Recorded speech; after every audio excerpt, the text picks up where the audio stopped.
ಇದ್ದೀರಾ ಸುವರ್ಣ. ಸಿಹಿ ಸಿಹಿ ಮನಸ್ಸುಗಳ ಕನಸಿನ ಕಂಗಳಲ್ಲಿ ಬೆರೆಸುವ ಕುಂಚವೇ ಪ್ರಿಯದರ್ಶಿನಿ.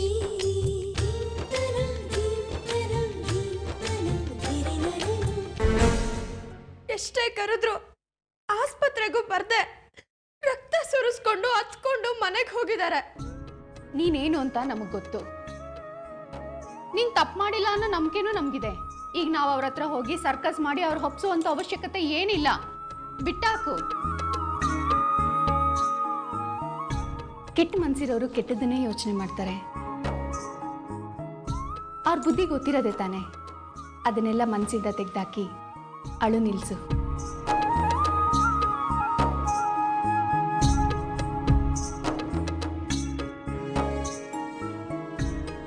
ಅಂಜಲಿ, ಒಳ್ಳೆ ಕೆಲಸ ಮಾಡ್ಬಿಟ್ಟು ಬಂದು ಯಾಕೆ ಈಗ ಅಳ್ತಾ ಇದೆಯಾ?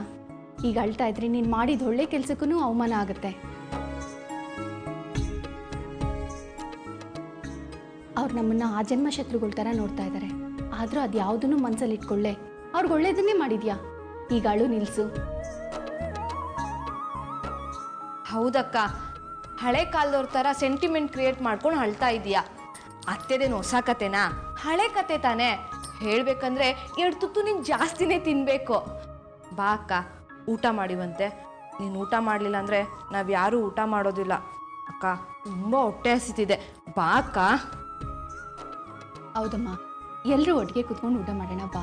ನಿಮ್ಮ ಅಪ್ಪ ಬರೋದಕ್ಕೆ ಇನ್ನೂ ಲೇಟ್ ಆಗುತ್ತಂತ. ಅಮ್ಮ, ಅತ್ತೆ ತಲೆಗೆ ಪೆಟ್ಟು ಬಿದ್ದಿದ್ಯಲ್ಲ, ಫೋನ್ ಮಾಡಿ ಅವ್ರು ಹೇಗಿದ್ದಾರೆ ಅಂತ ವಿಚಾರಿಸ್ಕೊಂಡ್ಲಾ? ಅಕ್ಕ, ಫೋನ್ ಯಾಕೆ ಮಾಡಿ ವಿಚಾರಿಸ್ತೀಯಾ? ಹೋಗ್ಬಿಟ್ಟು ಔಷಧಿ ಹಚ್ಚಿ ಅವ್ರಿಗೆ ಲಾಲಿ ಆಡಿ ಮಲಗಿಸ್ಬಿಟ್ಟು ಬಾ. ಅಲ್ಲಕ್ಕ, ಅವ್ರಿಗೆ ನೀನು ಎಷ್ಟೆಲ್ಲ ಮಾಡಿದೀಯಾ. ಅವ್ರು ನಿನ್ ಮೇಲೆ ಅಪವಾದ ಮಾಡ್ಬಿಟ್ಟು ಹೋಗಿದ್ದಾರೆ. ಆದ್ರೂ ಅವ್ರ ಬಗ್ಗೆನೇ ಯೋಚನೆ ಮಾಡ್ತಾ ನಿಂತಿದೀಯಲ್ಲ. ಸರಿ ಬಾ. ಅಮ್ಮ, ಏನ್ ಮುಖ ನೋಡ್ಕೊಂಡು ನಿಂತಿದೀಯಾ? ಹೋಗ್ ತಟ್ಟೆ ಹಾಕೋ. ಬಾ ಅಕ್ಕ.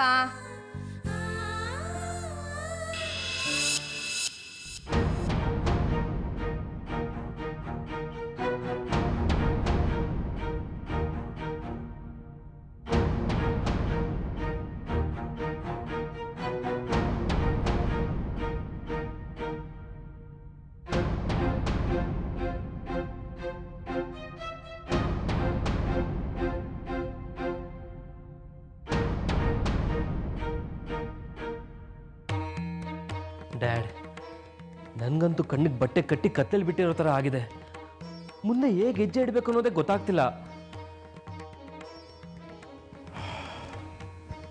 ನೋಡ್ರೋ, ಸದ್ಯಕ್ಕಂತೂ ಪ್ರಭಾವತಿ ಪೊಲೀಸ್ ಸ್ಟೇಷನ್ ಕಂಪ್ಲೇಂಟ್ ಕೊಡದೇ ಇರೋ ಹಾಗೆ ತಡೆದಿದ್ದೀನಿ. ಆದರೆ ಮುಂದೆ ಅವಳು ಹಾಗೆ ಇರ್ತಾಳೆ, ಪೊಲೀಸ್ ಸ್ಟೇಷನ್ ಕಂಪ್ಲೇಂಟ್ ಕೊಡೋದೇ ಇಲ್ಲ ಅಂತ ಪ್ರಿಡಿಕ್ಟ್ ಅಂತೂ ಮಾಡೋಕ್ಕಾಗಲ್ಲ. ಹಾಗಂತ ಅಂಜಲಿನ ಮತ್ತೆ ಪ್ರಶ್ನೆ ಮಾಡುವಂತೀರಾ ಡ್ಯಾಡ್? ಯಾಕೋ ಮಾಡಬಾರ್ದು? ಹಾಗಲ್ಲ ಡ್ಯಾಡ್, ಮಮ್ಮಿನ ಹಿಡಿದು ತಳ್ಳಿರೋ ಅಂಜಲಿನ ಮಾತಾಡ್ಸೋಕೆ ಮನ್ಸಾದ್ರೂ ಹೇಗೆ ಬರುತ್ತೆ ಹೇಳಿ? ಸರಿ ಹೋಯ್ತು, ನೀನು ಅಷ್ಟೇ ನಿಮ್ಮ ಅಮ್ಮನ ಥರನೇ ಸ್ವಲ್ಪನೂ ಯೋಚನೆ ಮಾಡದೆ ಮಾತಾಡ್ತೀಯ. ನೋಡು, ಅಂಜಲಿ ತಳ್ಳಿದಾಳೆ ಅನ್ನೋದು ನಿಜ, 100% ಸತ್ಯ. ಯಾಕೆಂದ್ರೆ ನಿಮ್ಮಮ್ಮ ಹಾಗೆಲ್ಲ ಸುಳ್ಳು ಹೇಳೋಳಲ್ಲ. ಆದ್ರೆ ಅವಳು ತಳ್ಳೋದಕ್ಕೆ ಕಾರಣ ಏನು ಅನ್ನೋದನ್ನ ನಾವು ತಿಳ್ಕೊಬೇಕು ತಾನೆ. ಕಾರಣ ಏನೇ ಆಗಿದ್ರು ಅದು ತಪ್ಪು ತಾನೆ ಡ್ಯಾಡ್? ಕೋಪ ಬಂದಿದೆ ಅಂದ ಮಾತ್ರಕ್ಕೆ ಅಷ್ಟು ನಿಷ್ಠುರವಾಗಿ ನಡ್ಕೊಳ್ಳೋದು? ಏನ್ ಹೇಳ ನಿನ್ನ ಬಗ್ಗೆ? ನೀನು ನಿಮ್ಮ ಅಮ್ಮನ ಥರನೇ ಆಡ್ತೀಯಲ್ಲ. 6 ತಿಂಗಳು ಹುಡ್ತವನು. ನೋಡು, ತಾಳ್ಮೆಯಿಂದ ಎಲ್ಲ ವಿಚಾರಗಳನ್ನು ಯೋಚನೆ ಮಾಡಬೇಕು. ಯಾವತ್ತೂ ತಾಳ್ಮೆ ಕಳ್ಕೋಬಾರ್ದು. ಇಲ್ಲಾಂದ್ರೆ ಏನು ಹೊಳೆಯೋದೇ ಇಲ್ಲ ಅಷ್ಟೇ. ಬೀಸೋ ದೊಣ್ಣೆಯಿಂದ ತಪ್ಪಿಸ್ಕೊಂಡ್ರೆ 1000 ವರ್ಷ ಆಯಸ್ಸು ಅಂತಾರಲ್ಲ, ಹಾಗಾಗಿದೆ ಈಗ ಪರಿಸ್ಥಿತಿ. ನೋಡು ಗೌರವ್, ನನ್ನ ಮಾತು ಕೇಳು. ಮೊದಲು ಅಂಜಲಿನ ಹೇಗಾದರೂ ಕನ್ವಿನ್ಸ್ ಮಾಡಿ ಅವಳನ್ನ ಕರ್ಕೊಂಬಂದು ಪ್ರಭಾ ಹತ್ರ ಕ್ಷಮೆ ಕೇಳಿಸು. ಆಮೇಲೆ ಅಂಜಲಿ ಯಾಕೆ ತಳ್ಳಿದ್ಲು ಅನ್ನೋ ಕಾರಣನ ತಿಳ್ಕೋಬಹುದು.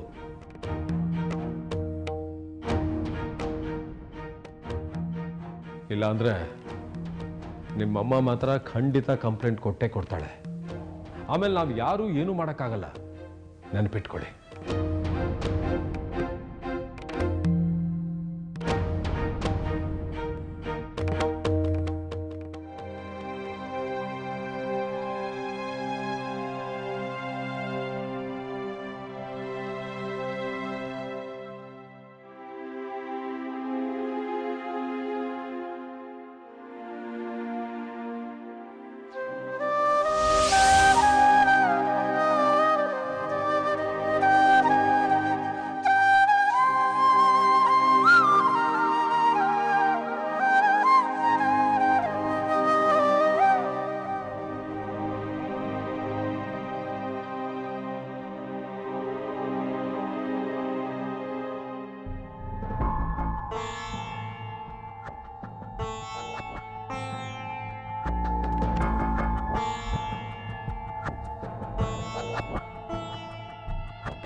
ಅಂಜಲಿ ಅಂಜಲಿ ಏನ್ ಹೇಳಿ? ನೋಡದೇ ಇರೋ ಥರ ಹೋಗ್ತಾ ಇದೆಯಾ? ಇಲ್ಲ, ನಾನು ನಿಮ್ಮನ್ನ ನಿಜವಾಗ್ಲೂ ನೋಡ್ಲೇ ಇಲ್ಲ. ಹೌದು, ಈಗ ನಿನ್ನ ಕಣ್ಣಿಗೆ ನಾನು ಕಾಣಿಸೋದಿಲ್ಲ ಅಂಜಲಿ. ಯಾಕೆ ಅಂದ್ರೆ ಅಹಂಕಾರ ಅನ್ನೋದು ನಿನ್ನ ತಲೆಗೆ ತುಂಬಿಕೊಂಡು ನಿನಗೆ ಕಣ್ಣೇ ಕಾಣಿಸ್ತಿಲ್ವೇ? ಈ ದುರಹಂಕಾರ ಅನ್ನೋದು ಒಂಥರ ವಿಷ ಇದ್ದಾಗೆ. ಒಂದು ಸರ್ತಿ ನೆತ್ತಿಗೇರಿದ್ರೆ ಹಿಂದೆ ಮುಂದೆ ಯಾವುದು ಕಾಣಿಸಲ್ಲ, ಎಲ್ಲ ಮಂಜಾಗಿರುತ್ತೆ. ನಿನಗೂ ಅದೇ ಆಗಿರೋದು. ಒಟ್ಟಲ್ಲಿ ನೀನು ಮೊದಲಿನ ಥರ ಇಲ್ಲ, ಸಂಪೂರ್ಣವಾಗಿ ಬದಲಾಗಿದ್ಯಾ ಅಂಜಲಿ. ಇಲ್ಲ ರೀ, ಯಾಕೆ ಹೀಗೆ ಮಾತಾಡ್ತಿದ್ದೀರಾ? ನಾನು ಯಾಕೆ ಬದಲಾಗ್ಲಿ? ಯಾಕೆ ಅಂತ ಬೇರೆ ಹೇಳ್ಬೇಕಾ? ನೀನು ಬದಲಾಗಿರೋದಕ್ಕೆ ನೋಡದೇ ಇರೋ ತರ ಹೋಗ್ತಾ ಇರೋದು ಅಂಜಲಿ. ಅದನ್ ಬಿಡು, ನನ್ನ ತಾಯಿ ನಿನಗೇನಾಗ್ಬೇಕು ಹೇಳು? ಅತ್ತೆ ಆಗಿರ್ಬೋದು, ಆದ್ರೆ ಅವರು ಕೂಡ ನಿನಗೆ ತಾಯಿ ಸಮಾನ.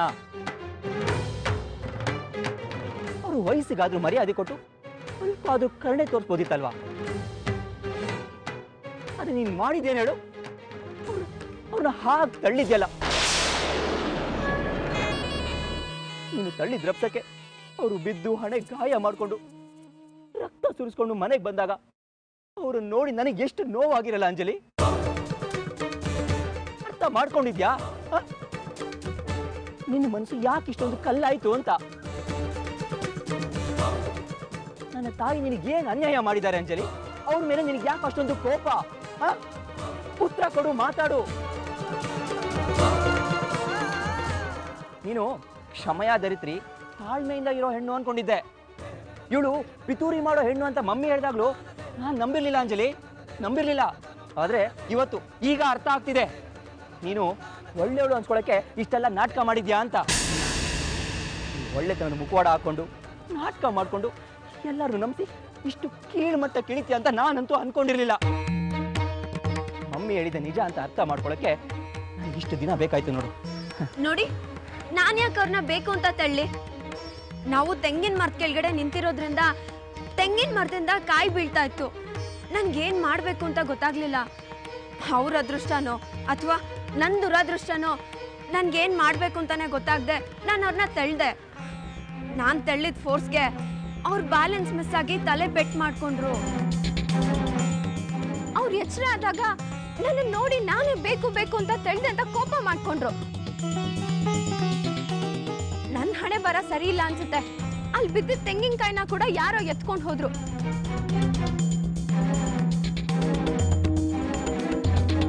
ನಾನು ಎಷ್ಟು ನಿಜ ಅಂತ ಹೇಳಿದ್ರು ಕೊನೆಗೆ ಅದನ್ನ ಪ್ರೂವ್ ಮಾಡ್ಕೊಳ್ಳೋಕೆ ಸಾಕ್ಷಿನೇ ಇಲ್ದಂಗಾಯ್ತು.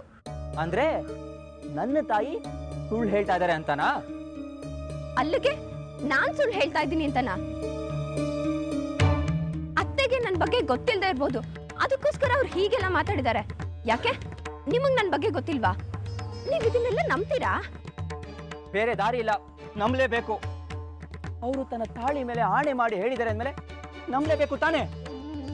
ಅವ್ರಿಗೆ ನಿನ್ನ ಮೇಲೆ ಸಣ್ಣ ಪುಟ್ಟ ಕೋಪ ಇರ್ಬೋದು, ಹಾಗಂತ ಹೋದ ಹೊರ್ಸೋಕೆ ತಾಳಿ ಮೇಲೆ ಆಣೆ ಮಾಡೋಷ್ಟು ಕೆಟ್ಟ ಮನ್ಸಲ್ಲ ನನ್ನ ತಾಯಿದು. ನಾನು ಸುಳ್ಳು ಹೇಳ್ತಾ ಇಲ್ಲ, ನಾನ್ ಹೇಳಿದ್ರಲ್ಲೂ ಸತ್ಯ ಇದೆ. ತೆಂಗಿನಕಾಯಿ ಬಿದ್ದಿದ್ದು ನಿಜ, ನಿಮ್ ತಾಯಿನ ತೆಳ್ಳಿದ್ದು ನಿಜ. ಅಂದ್ರೆ ನೀನು ನಿನ್ನ ಹಠನ ಬಿಡೋದಿಲ್ಲ ಅನ್ನೋ? ಹಠ ಅಲ್ಲ, ಇದೇ ನಿಜ. ನಾನ್ ಕರೆಕ್ಟ್ ಆಗಿದ್ದೀನಿ, ನನಗೆ ಚೆನ್ನಾಗಿ ಗೊತ್ತಿದೆ. ನನ್ ಮೇಲೆ ಬೇಕು ಅಂತ ಅಪವಾದ ಹೊರಿಸಿದ್ರೆ ಅದನ್ನ ನಾನು ಒಪ್ಕೊಳಕ್ ನಾನು ತಯಾರಿಲ್ಲ. ನೋಡು ಅಂಜಲಿ, ಸುಮ್ನೆ ಹಠ ಮಾಡೋದನ್ನ ಬಿಟ್ಟು ಮಮ್ಮಿ ಹತ್ರ ಬಂದು ಸಾರಿ ಕೇಳು. ನೋಡಿ, ನಾನ್ ಮಾಡ್ತಿರೋ ತಪ್ಪಿಗೆ ನಾನು ಸಾರಿ ಕೇಳೋದಿಲ್ಲ. ನೋಡು, ನೀನು ಹೀಗೆ ಹಠ ಮಾಡೋದಾದ್ರೆ ನಾನು ನನ್ನ ನಿರ್ಧಾರನ ಹೇಳಲೇಬೇಕಾಗುತ್ತೆ. ನೀನು ಮಮ್ಮಿ ಹತ್ರ ಬಂದು ಸಾರಿ ಕೇಳಿಲ್ಲ ಅಂದ್ರೆ ಈ ಸಂಬಂಧ ಉಳಿಯೋದಿಲ್ಲ. ಇವತ್ತಿಗೆ ಕೊನೆ ಆಗತ್ತೆ, ತಿಳ್ಕೊ.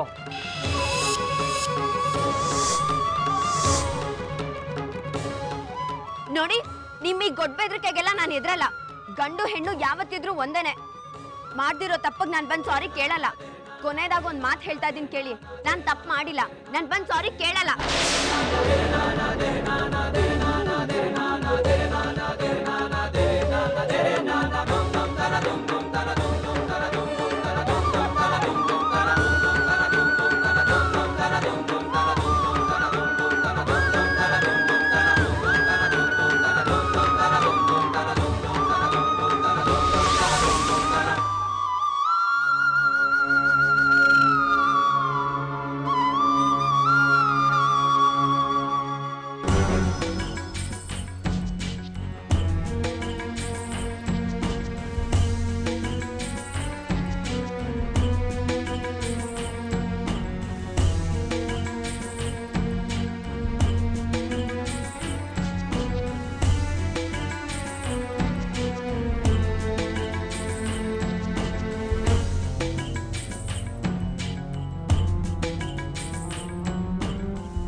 ಯಾಕಕ್ಕ ಬೇಜಾರು ಮಾಡ್ಕೊಂಡಿದ್ಯಾ?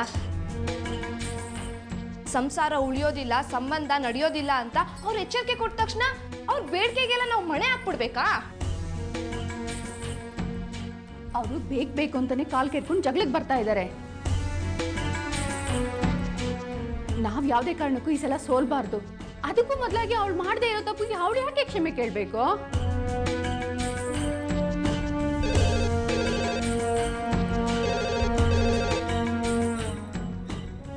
ಹಲೋ, ನೀವು ನೋಡ್ತಾ ಇದ್ದೀರಾ ಸುವರ್ಣ. ಕನಸಿನ ಕಂಗಳಲ್ಲಿ ಬೆರೆಸುವ ಕುಂಚವೇ ಪ್ರಿಯದರ್ಶಿನಿ.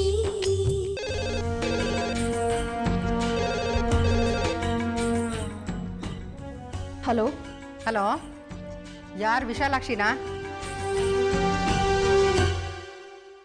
ನಾನು ಪ್ರಭಾವತಿ ಮಾತಾಡ್ತಾ ಇರೋದು. ನಿನ್ನ ಮಗಳು ಅಂಜಲಿ ಇದ್ರೆ ಕರಿಯೋಳ್ನ, ನಾನು ಅವಳ ಹತ್ರ ಮಾತಾಡಬೇಕು.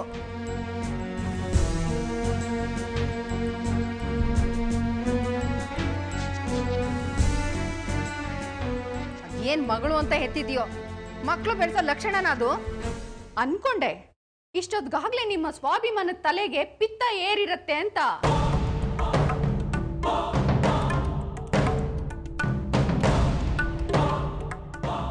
ಸರಿಯಾಗಿ ಕೇಳಿಸ್ಕೊಳ್ಳಿ. ಅದಕ್ಕೆ ಮಕ್ಕಳನ್ನ ಸಾಕೋದು ಹೇಗೆ ಅಂತ ಹೇಳಿ ನಿಮ್ಮಿಂದ ನಾನು ತಿಳ್ಕೋಬೇಕಾಗಿಲ್ಲ. ನಿಮ್ಮ ಮಕ್ಕಳಿಗೆ ಯಾವ ತರ ಬುದ್ಧಿ ಕಲಿಸಿದೀರಾ ಅಂತ ಹೇಳಿ ನೋಡ್ಕೊಳ್ಳಿ.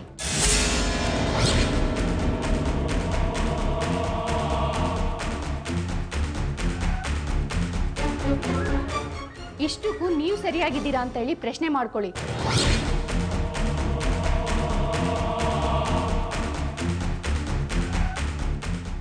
ಆಮೇಲೆ ನನ್ನ ಮಕ್ಕಳ ಬಗ್ಗೆ ಮಾತಾಡಿವ್ರಂತೆ. ಈಗ ಏನ್ ಹೇಳ್ಬೇಕು ಅಂತ ಫೋನ್ ಮಾಡಿದ್ದೀರೋ ಆ ವಿಷಯ ನನ್ನ ಹತ್ರನೇ ಹೇಳಿ. ಪರವಾಗಿಲ್ವೇ, ನಿನಗೂ ರೋಷ ಇದೆ ಅನ್ನೋದನ್ನ ತೋರಿಸ್ಕೊಂಡಿಯಲ್ಲ.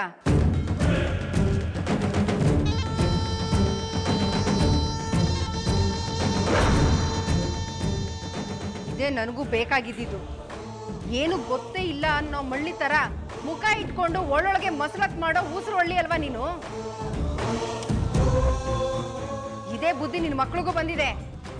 ನೀವು ಮಾತ್ರ ಮಹಾ ಸಾಧ್ವಿ ಅನ್ನೋ ಹಾಗೆ ಮಾತಾಡಬೇಡಿ. ಅದಕ್ಕೆ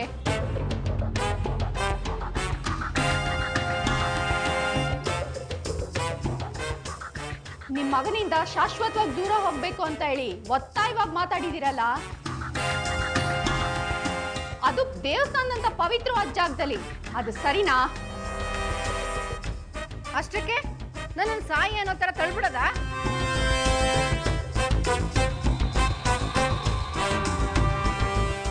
ಅಂಜಲಿ ನಿಮ್ಮನ್ನ ತಳ್ಳಿದ್ದು ನೀವು ಸಾಯ್ಬೇಕು ಅಂತ ಅಲ್ಲ, ಅದಕ್ಕೆ ನಿಮ್ಮನ್ನ ಕಾಪಾಡೋದಿಕ್ಕೆ. ಅವಳು ಸುಳ್ಳು ಹೇಳ್ತಾ ಇದ್ದಾಳೆ. ನಾನು ತೆಂಗಿನ ಮರದ ಕೆಳಗೆ ನಿಂತಿದ್ನೆ ನೆಪ ಮಾಡ್ಕೊಂಡು ಅವ್ರ ತಲೆ ಮೇಲೆ ತೆಂಗಿನಕಾಯಿ ಬೀಳ್ತಾ ಇತ್ತು, ಅದಕ್ಕೆ ಅವ್ರನ್ನ ತಳ್ಳದೆ ಅಂತ ಕತೆ ಕಟ್ತಾ ಇದ್ದಾಳೆ. ಇದನ್ನೆಲ್ಲ ನಂಬೋದಕ್ಕೆ ನಾನೇನ್ ಎಳೆ ಮಗು ಅನ್ಕೊಂಡಿದ್ದಾಳ? ನನ್ನ ಮಗಳು ಸುಳ್ಳು ಹೇಳಲ್ಲ ಅದಕ್ಕೆ. ಹಾಗಿದ್ರೆ ನಾನ್ ಸುಳ್ಳು ಹೇಳ್ತಾ ಇದ್ದೀನಾ? ಇಲ್ಲ, ನೀವು ನನ್ನ ಮಗಳ ಬಗ್ಗೆ ತಪ್ಪು ತಿಳ್ಕೊಂಡಿದ್ದೀರಾ. ಅಂದ್ರೆ ನನಗೆ ಹುಚ್ಚಿಡ್ದಿದೆ ಅನ್ಕೊಂಡಿದ್ಯಾ? ಇರ್ಲಿ, ಈ ಮಾತು ಯಾವಾಗ ಇಲ್ಲಿವರೆಗೂ ಬಂತೋ ಒಂದು ಪರೀಕ್ಷೆ ಆಗೇ ಬಿಡ್ಲಿ.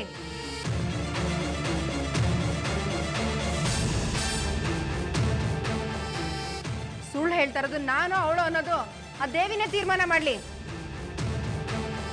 ನಿನ್ ಮಗಳಿಗೆ ಧೈರ್ಯ ಇದ್ರೆ ತಳ್ಳಿದ್ದು ಸಾಯಿಸೋದಕ್ಕಲ್ಲ, ಕಾಪಾಡೋದಕ್ಕೆ ಅಂತ ದೇವಿ ಮುಂದೆ ಬಂದು ಪ್ರಮಾಣ ಮಾಡ್ಲಿ.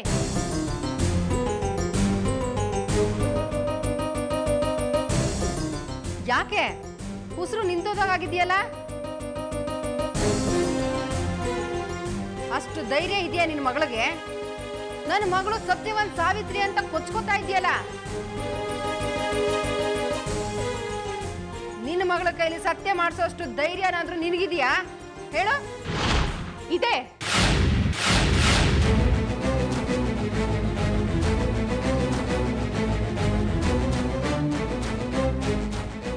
ನನಗೆ ನನ್ನ ಮಗಳು ಸುಳ್ಳು ಹೇಳಲ್ಲ ಅನ್ನೋ ನಂಬಿಕೆ ಇದೆ. ಆಗಿದ್ಮೇಲೆ ಸತ್ಯ ಪ್ರಮಾಣ ಮಾಡೋದಕ್ಕೆ ಯಾಕೆ ಹೆದರ್ಕೋಬೇಕು? ಸತ್ಯ ಪ್ರಮಾಣ ಮಾಡೇ ಮಾಡ್ತಾಳೆ. ಆದ್ರೆ ನಿಮ್ಗ ಆ ಧೈರ್ಯ ಇದೆಯಾ ನೋಡ್ಕೊಳ್ಳಿ.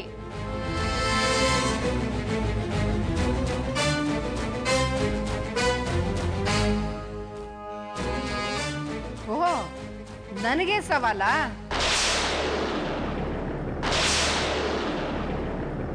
ಆಗ್ಲಿ ಕಣೆ, ನನಗೆ ಒಪ್ಪಿಗೆ ಇದೆ. ನಾಳೆನೆ ಅದೇ ದೇವಸ್ಥಾನದಲ್ಲಿ ಆ ದೇವಿ ಮುಂದೆನೆ ಯಾರು ಸತ್ಯವಂತರು ಅನ್ನೋದು ತೀರ್ಮಾನ ಆಗ್ಲಿ.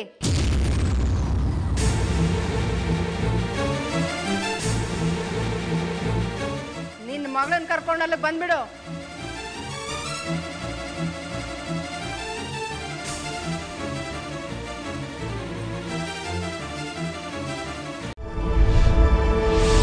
ನೀವು ನೋಡ್ತಾ ಇದ್ದೀರಾ ಸುವರ್ಣ.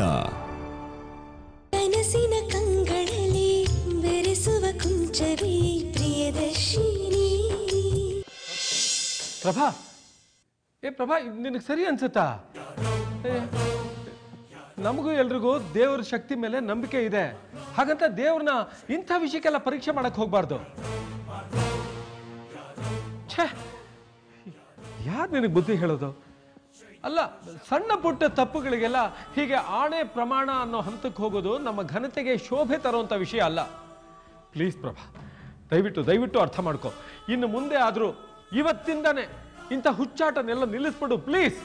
ನಿಲ್ಲಿಸ್ಬಿಟ್ಟು ನಾನು ಸುಳ್ಳಿ ಅನ್ನೋ ಪಟ್ಟ ಕಟ್ಕೊಳ್ಳ? ನಾನು ಸರಿಯಾಗೇ ಇದ್ದೀನ್ರಿ. ಆ ಅಂಜಲಿ ಹೇಳ್ತಾ ಇರೋದು ಸುಳ್ಳು, ನಾನು ಹೇಳ್ತಾ ಇರೋದು ಸತ್ಯ. ಬೇಕಿದ್ರೆ ನಿಮ್ಗೆ ನಾಳೆ ಗೊತ್ತಾಗತ್ತೆ. ಅಂಜಲಿ ನಾಳೆ ಪ್ರಮಾಣ ಮಾಡೋದಿಲ್ಲ. ಯಾಕೆಂದ್ರೆ ಅವಳಿಗೂ ದೇವ್ರ ಮೇಲೆ ಭಯ ಅನ್ನೋದು ಇದೆಯಲ್ಲ, ಅದರಲ್ಲೇ ಸಾಬೀತಾಗತ್ತಲ್ಲ ಯಾರು ಸತ್ಯವಂತರು ಅಂತ. ನೋಡಿ, ನೀವು ಯಾವುದೇ ಕಾರಣಕ್ಕೂ ನನ್ನ ನಿರ್ಧಾರನ ಬದಲಾಯಿಸು ಅನ್ನೋ ಒತ್ತಾಯ ಮಾಡಬೇಡಿ.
ಅಂಜಲಿ,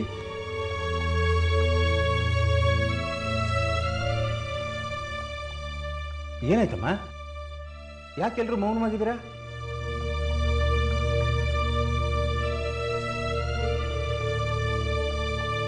ಹಳೆಯಂದ್ರು ಮತ್ತೇನಾದ್ರೂ ಬಂದು ಗಲಾಟೆ ಮಾಡಿದ್ರಾ? ಅಪ್ಪ, ಅವ್ರಿಗಿಲ್ ಬಂದು ಗಲಾಟೆ ಮಾಡೋ ಅಷ್ಟು ಮೀಟ್ರ್ ಇಲ್ಲ. ಈ ಸಲ ಸಮಸ್ಯೆ ಮಾಡಿರೋದು ನಮ್ಮಮ್ಮನೇ. ವಿಶಾಲುವಿನ ಬೇಕು ಅಂತ ಸವಾಲ್ ಹಾಕಿದ್ದು ಅವರು, ನಾನಲ್ಲ. ಅವ್ರೇನೋ ಸವಾಲ್ ಹಾಕಿದ್ರು, ನೀನೇನು ಒಪ್ಕೋಬೇಕಿತ್ತು? ಅದು ಒಂದ್ ಸವಾಲ? ಅಕ್ಕನ ಮೇಲೆ ನನ್ಗಿರೋ ನಂಬಿಕೆನೂ ನಿನ್ಗಿಲ್ವಲ್ಲಮ್ಮ? ನೋಡು, ಸಿಟ್ಟು ಬರ್ಸಿದ್ರೆ ತೆಗ್ದು ಬಾರ್ಸಿನಿ. ಅಂಜಲಿ ಬಗ್ಗೆ ನಿನಗಿಂತ ಚೆನ್ನಾಗಿ ನನಗೆ ಗೊತ್ತು. ಅವಳನ್ನ ಹೆತ್ತಿರೋಳು ನಾನು. ಹೌದು ತಾನೆ? ಹಾಗಿದ್ರೆ ಆ ಸವಾಲ್ ಯಾಕೆ ಒಪ್ಕೋಬೇಕಿತ್ತು? ಕಾವ್ಯ, ಒಂದು ನಿಮಿಷ. ಅಲ್ಲ, ನೀವೆಲ್ಲರೂ ಯಾವ ಸವಾಲಿನ ಬಗ್ಗೆ ಮಾತಾಡ್ತಿದ್ದೀರಾ? ಅತ್ತೆ ಫೋನ್ ಮಾಡಿದ್ರಪ್ಪ. ಅವ್ರ ಮನೇಲಿ ಅದೇನು ಚರ್ಚೆ ನಡೀತೋ ಅನ್ನೋ ಗೊತ್ತಿಲ್ಲ. ಮನೆಗೆ ಫೋನ್ ಮಾಡಿ ಅಂಜಲಿ ನನ್ನನ್ನು ಸಾಯಿಸೋದಕ್ಕೆ ಪ್ರಯತ್ನ ಪಟ್ಲು ಅಂತ ಹೇಳಿದ್ದಾರೆ.